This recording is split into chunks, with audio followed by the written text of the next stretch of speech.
Junior College, IIT, JEE, NEET Academy, Seat Guarantee Program. Welcome to iDream brand new show, Think Again.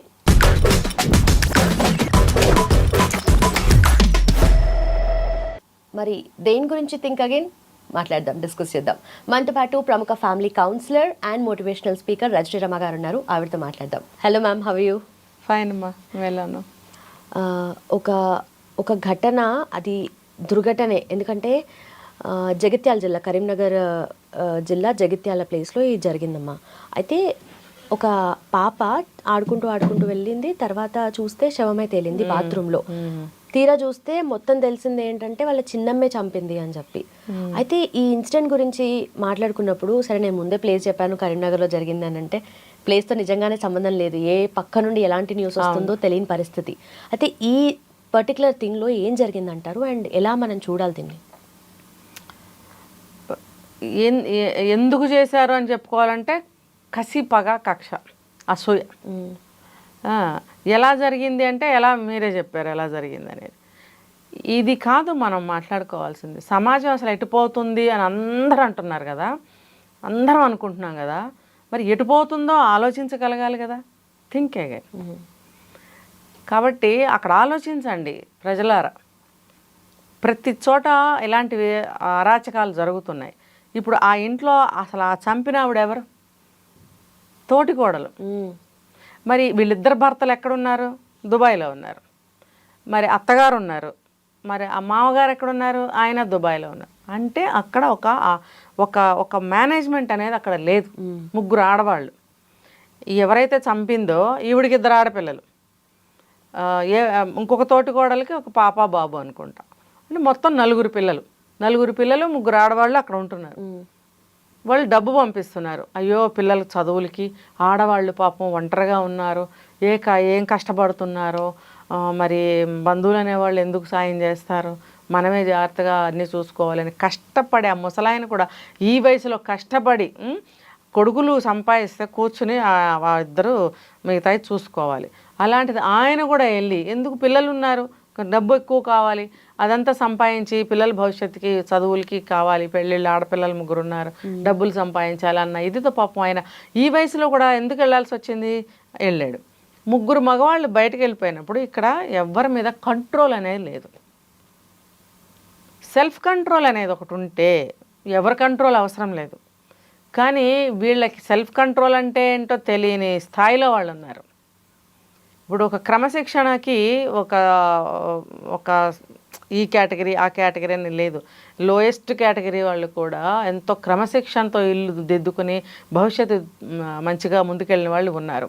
మరి ఆ క్రమశిక్షణ రాహిత్యం, ఇక్కడ ఐకమత్య రాహిత్యం, ఐకమత్యం లేదు. ఇప్పుడు ఏంటి, మగవాళ్ళ అదుపు ఆజ్ఞ లేదు అక్కడ. ఇప్పుడు భర్తలు ఉంటే ఏంటి అరుస్తున్నారు అని ఒక మాట అంటారు వాళ్ళు. అలా అనే దిక్కు లేదు అక్కడ. 3 ఆడవాళ్ళు, అత్తగారు ఒకటి, ఆమె పెద్ద ఆవిడ, దట్టు అత్తగారు. వీళ్ళు ఆబ్వియస్లీ ఆవిడ మాట వింటారో లేదో మనకు తెలియదు. ఇంకా వీళ్ళిద్దరికీ అభిప్రాయ భేదాలు, గొడవలు, పెద్ద పెద్ద కొట్లాట్లు అవుతున్నాయి. ముఖ్యంగా ఈ సమయంలో చెప్తాను, పిల్లల ద్వారా కొన్ని గొడవలు అవుతుంటాయి. ఇప్పుడు వీళ్ళు ఉన్నారు, మరి జాయింట్ ఫ్యామిలీ కాబట్టి ఎవరి గది వాళ్ళకు ఉండొచ్చు. వంట గదిలో అందరూ కామన్గా వంట చేసుకుంటూ ఉండొచ్చు. ఫర్ ఎగ్జాంపుల్, ఈ పిల్లలు ఆడుకుంటూ వాళ్ళ గదిలోకి వెళ్ళచ్చు. వెళ్ళినప్పుడు ఏదన్నా ఒక వస్తువు తీయచ్చు, అది పగిలిపోవచ్చు, లేదా బాగుందని పిల్ల తీసుకుని వెళ్ళొచ్చు. అదిగో మీ అమ్మాయి దొంగతనం చేసింది, అదిగో మీ అమ్మాయి నాకు ఎంతో ఇష్టమైన వస్తువు కింద పడేసి పగలగొట్టేసింది, నీ పిల్లని అదుపులో పెట్టుకోలేవా, నీకు బుద్ధి లేదా, నీకు అది లేదా, ఇది లేదా అని గొడవ ఆడతారనమాట. అదేంటి పిల్ల ఏదో తెలియక చేస్తే నువ్వు అట్లా మాట్లాడతావంటే నీకే బుద్ధి లేదని ఈవిడ అంటుంది. ఇలా చిలికి గొడవలు అవుతూ ఉంటాయి. అలాగే వీళ్ళిద్దరి మధ్యన ఎన్నో గొడవలు అవుతూ ఉన్నాయట. ఆ గొడవలు కక్షకి దారితీసి కోపం, ఆవేశం, క్షణికావేశం, ఇవి అహంకారం. మరి ఈవిడ పెద్ద కోడలా చిన్న కోడలా చంపినావిడ నాకు అది తెలియదు. ఒకవేళ ఈవిడే పెద్ద ఆవిడైతే కర్మగాలి, ఆవిడ మీద ఇంకా ఆధిపత్యం ఎక్కువ చెలాయిస్తుంది. నేను పెద్ద కోడల్ని. చాలామంది పెద్ద కోడళ్ళు చాలా అహంకారపూరితంగా ప్రవర్తిస్తారు. నేను పెద్ద కోడల్ని అని చెప్పి మిగతా ఉన్న మరుదుల్ని, తోటి కోడల్ని చిన్న చూపు చూస్తుంటారు. ఏం పెద్ద వయసులో మాత్రమే కదా, అసలు ముందు వెనక పెళ్ళిళ్ళై వెళ్ళాల్సిన వాళ్ళమే. పెద్ద కోడలైనంత మాత్రాన పెద్దరకంగా ఉండాలి. నువ్వు పెద్దదానివి, పెద్ద కోడలు ముందు వచ్చినప్పుడు వెనక ఎంతమంది ఉంటే అంతమందిని నువ్వు ఇన్వైట్ చేసి ఇంట్లోకి ఆహ్వానించి ఆదరించాలి నువ్వు కదా. వీళ్ళందరూ కూడా అక్క అక్క అంటూ ఉంటారు. ఇంకొక కూడా జరుగుతుంది, 4-5 కోడళ్ళు ఉంటే మిగతా వాళ్ళందరూ పెద్దదిలే ఆవిడ ముసలిలే అన్నట్టుగా పక్కన పడేసి వీళ్ళందరూ ఒక గ్రూప్ అయిపోయి ఆవిడకి ఎగనిస్ట్ తయారవుతారు. ఎలా అయినా సరే తోటికోడళ్ళ మధ్యన రకరకాల చిచ్చులు పుడుతూ ఉంటాయి. ముఖ్యంగా పెద్ద కోడలు విషయానికి వస్తే ఇలా ఆధిపత్యం చేయడం, పెత్తనం చేయడం, మాట విసరడం, పని చెప్పడం, చివాట్లు వేయడం, విసిరి మాట్లాడటం, నిరసనగా మాట్లాడటం, హీనంగా మాట్లాడటం లాంటివి చేస్తూ ఉంటారు. ఇవి చాలా చోట్ల నేను చూశాను. అది ఆటోమేటిక్గా చిన్న కోడలకి మంట పుడుతూ ఉంటుంది అనమాట, కాలుతూ ఉంటుంది. అది రగిలి రగిలి రగిలి రగిలి ఏదో ఒక రోజున ఏదో ఒకటి అవుతుంది. ఇప్పుడు ఇక్కడ ఈవిడ చిన్న కోడలా పెద్ద కోడలా అనేది నాకు తెలియదు, కానీ మొత్తానికి ఈ చిన్న కోడలైనా పెద్ద కోడలైనా గొడవలు ఏ విధంగా వస్తాయని నేను చెప్పా కదా, ఆ విధంగా వీళ్ళకి వచ్చాయి. వచ్చినప్పుడు ఈవిడేం చేసింది, ఆ చిన్నపిల్లని ఖతం చేసి తెలియనట్టు ఈవిడితో పాటు కూర్చొని గుండెలు బాదుకుని ఏడుస్తుంది. మళ్ళీ అక్కడ నాటకం ఎందుకు? ఇప్పుడు ఇవాళ రోజున పట్టుకోవడం ఎంత ఈజీ అయిపోయింది. వితిన్ అవర్స్లో ఆమెను పట్టుకున్నారు. ఆవిడేంటో మాటికి గంటకి వెళ్ళి డ్రెస్సులు మార్చిందంట. ఆ సైకాలజీ ఏంటో. ఆవిడ నువ్వు బట్టలు ఎందుకు మార్చావని అడిగారో లేదో తెలియదు, కానీ నాకు మాత్రం నవ్వు వచ్చింది. గంటకో డ్రెస్, లోపలికి వెళ్ళటం, డ్రెస్ మార్చుకోవటం, రావటం, మళ్ళీ వెళ్ళటం, డ్రెస్ మార్చుకోవటం, మళ్ళీ రావటం, అక్కడ కూర్చోవటం, గుండెలు బాదుకుని ఏడవటం, తలగొట్టుకుని ఏడవటం, ఆవిడకి సింపతి చూపించటం. చేసిందంతా తను పసిగుడ్డుని ఆ రకంగా చేస్తుందా? చేసినప్పుడు తనకున్నారు 2 ఆడపిల్లలు, ఇంకో ఆడపిల్లని అలా చేయొచ్చా? ఎవరినైనా సరే అలా చేయొచ్చా? అంటే క్షణంలో క్షణికావేశం, ఆలోచన లేకపోవడం, థింక్ చేయలేకపోవడం. ఆ క్షణికావేశంలో ఆ పగ చల్లారాలి. రగులుతుంది కదా, గొప్పని ఒక్కసారి మంట వచ్చేస్తుంది. ఆ మంట వచ్చేసినప్పుడు ఇంకా మనకి ఆ వేడి తగిలితే ఇంక తట్టుకోలేం. అలాంటి సమయంలో చేసేసింది అనమాట. ఇప్పుడు ఏమవుతుంది, అందరికీ తెలిసిందే, జైల్లో కూర్చుంటుంది వెళ్ళి. ఆమె జైల్లో కూర్చుంటే పోయిన పాప తిరిగి వస్తుందా? తిరిగి రాదు కదా. ఎవరైనా ఏమనుకుంటారు, ఏం పని చేస్తే మనం అదే పని చేద్దామని ప్రతీకారం వచ్చేస్తుంది. కానీ అది కరెక్ట్ కాదు కదా. మీ కోపాలు ఉంటే మీరు చూసుకోవాలి. పిల్లలు ఏం చేశారు? పసిపిల్లలు ఏం చేశారు? నీకు లేరు 2 పిల్లలు? నీ పిల్లకే అలా అయితే నీకు ఎలా ఉంటుంది? నీకు అంతంత కోపాల, అంతంత పగల. మీ మొగుళ్ళేమో ఇక్కడ లేరా?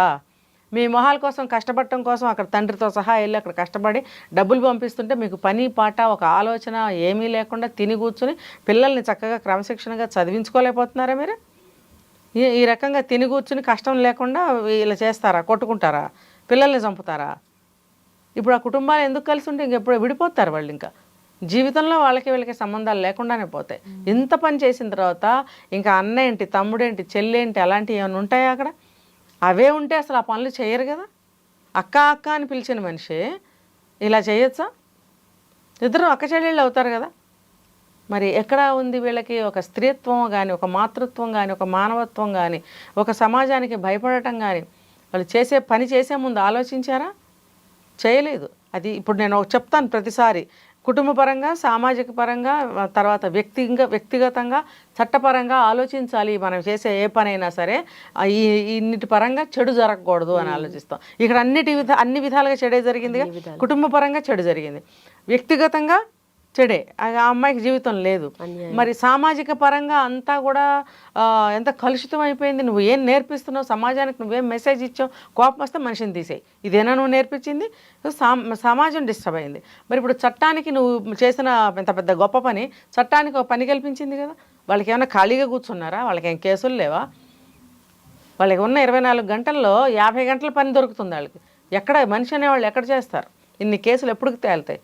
పని పాట లేకుండా తిని ఒళ్ళు బలిసి కూర్చుని పొగరెక్కి దొన్నపోతుల్లాగా కొట్టుకు చేస్తారా? వీళ్ళు కర్ర తీసుకుని అత్తగారు కనుక వాతలు పెట్టినట్టయితే కాళ్ళ మీద బాధపడేస్తే వీళ్ళని బాగుండేది. అప్పుడేమంటారు, అత్తగారు మంచి చెప్పిందనరు, మనం కొట్టింది, మమ్మల్ని తిట్టిందని. కొట్టద్దాము ఇలాంటి వాళ్ళని, విరక్కొట్టి పెట్టాలి మిమ్మల్ని. పాతకాలంలో పొయ్యిలో కట్టెలు కాలుతుంటే అది తీసి వంట చేసే పొయ్యిలో ఆ కట్టె తీసి కాళ్ళ మీద వాత పెట్టేవారంట. పిల్లలనైనా సరే, సొంత పిల్లలైనా అల్లరి చేస్తే ఆ భయానికి జాగ్రత్తగా తప్పు చేయరని చెప్పి వీళ్ళని ఆ పని చేసి ఉండాల్సింది అత్తగారు.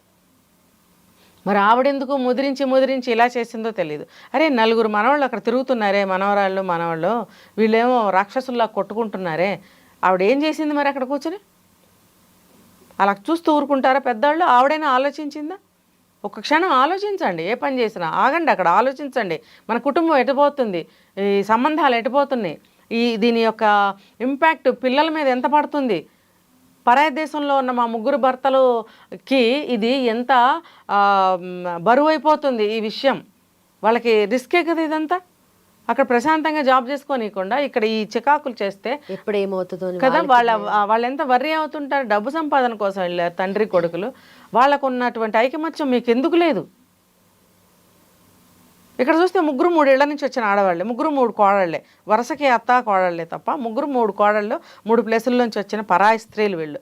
అయితే మాత్రం ఒక కుటుంబానికి మీరు వచ్చారు, మీ జీవితాన్ని ఇచ్చారు ఒక కుటుంబానికి, అక్కడ ఏకమవ్వాలి అనే జ్ఞానం లేదా మీకు, అనే ఆలోచన లేదా మీకు? ఏ కోడళ్ళైనా సరే బుద్ధి లేని కోడళ్ళకి నేను చెప్తున్నాను, బుద్ధి లేని అత్తలు కూడా ఉన్నారు నేను చెప్తున్నాను, అందరూ కాదు, ఇలాంటి వాళ్ళకి నేను చెప్తున్నా. ఈ బుద్ధి లేని అత్తలు, బుద్ధి లేని కోడళ్ళు ఇలాంటి సంఘటనలు చూసైనా సరే మీ కుటుంబాలని సరిగ్గా పెట్టుకోండి. ముఖ్యంగా ఈ కోడళ్ళు పాత సినిమాల్లో రాక్షసుల్ని చూపించేవారు, అలాంటి రాక్షసుల్లాగా తయారయ్యారు. సమయానికి స్నానం చేయరు, వంటలు చేయరు, పిల్లల్ని చూసుకోరు, ఒక మంచి లేదు ఒక చెడ్డ లేదు. వీలైతే సెల్ ఫోను, లేకపోతే టీవీ, లేకపోతే ముచ్చట్లు పెట్టుకుని కూర్చోవటము, లేకపోతే గొడవలు చేసుకోవటము. ఈ అంతా కూడా క్రమశిక్షణ రాహిత్యం. పెద్దావిడ అత్తగారుండి క్రమశిక్షణలో పెట్టాలి వీళ్ళని. ఆవిడేం చేసింది, ఆవిడేం ఆలోచించింది, వీళ్ళేం ఆలోచించారు. కాబట్టి ఏ పని చేసినా think again and think it once అని నేను చెప్తున్నాను. Thank you so much. నిజంగానే థింక్ అగైన్ అన్నదానికి ఈ పర్స్పెక్టివ్ అనేది జనరలీ మనం ఏదైతే ఇగ్నోర్ చేస్తామో వాటిని చాలా క్లియర్గా ఎక్స్ప్లెయిన్ చేశారు మేడం. అండ్ ఆల్సో ఇలాంటి సంఘటనల గురించి మాట్లాడడం కన్నా మనం ఫీల్ అవ్వడమే ఎక్కువ ఉంటుంది, ఎక్కువ మాట్లాడలేం కూడా. Thank you so much ma'am.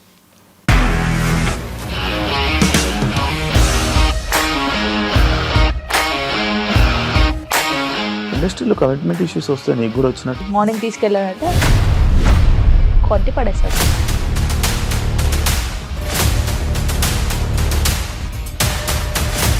ఒక్కళ్ళు కూడా చూడలేదు ఈ సినిమా అని చెప్పడానికి కూడా చాలా ధైర్యం కావాలి. అది నిజం కదా, దాంట్లో ధైర్యం ఏంటి? ఇది నెక్స్ట్ డే ప్లేట్ మార్చేస్తే తప్పు కదా. As of now we're comfortable this అని నేను అనుకుంటున్నాను. రష్మిక గారిది మీది ఒకే ఊరంట కదా? నీకు కోపం వచ్చిందంటే బాగా తిట్టేత్తరా? తిట్టేద్దామండి. నిజంగా గేమ్ ని ఎలా చేంజ్ చేయగలిగారు? ఏపీఎస్ఎఫ్సి వాళ్ళకి 6 నెలల్లో నేను 6 లక్షలు కట్టా. బిజినెస్ చేయాలనుకుంటే it is as difficult as riding a tiger.